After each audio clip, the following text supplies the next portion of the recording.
అందరికీ నమస్కారం. ఈ రాశి వారికి జరిగే శుభాలు అశుభాలు ఏంటో తెలుసుకుందాం. ఈ వీడియోని తప్పకుండా చివరి వరకు చూడండి. ఈ వీడియోని ఇంకా లైక్ చేయకపోతే వెంటనే లైక్ చేయండి. ప్రతిరోజు మీ రాశి ఫలాలు అందరికంటే ముందుగా తెలుసుకోవాలంటే కింద కనిపిస్తున్న రెడ్ కలర్ సబ్స్క్రైబ్ బటన్ ని క్లిక్ చేసి పక్కనే ఉన్న బెల్ బటన్ ని యాక్టివ్ చేయండి. అలాగే ఈ వీడియోని తప్పకుండా మీ మిత్రులతో షేర్ చేయండి. ఈ రాశి వారికి ఈ రోజు ఆర్థిక పరంగా అద్భుతమైన ఫలితాలు వచ్చే అవకాశం ఉంది. మీకు డబ్బు సంపాదించే అవకాశాలు పెరుగుతున్నాయి. మీ ప్రేమ జీవితంలో సంతోషంగా ఉంటుంది. మీరు శాశ్వత ఆస్తిని పొందే అవకాశాలున్నాయి.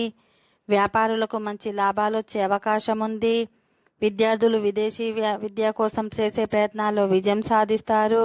ఈరోజు మిశ్రమ ఫలితాలు వచ్చే అవకాశం ఉంది. వ్యాపారులకు మాత్రం కష్టానికి తగిన ఫలితాలు వస్తాయి. ఓకే ఫ్రెండ్స్, ఈ వీడియో నచ్చినట్లయితే మా ఛానల్ని సబ్స్క్రైబ్ చేసుకోండి.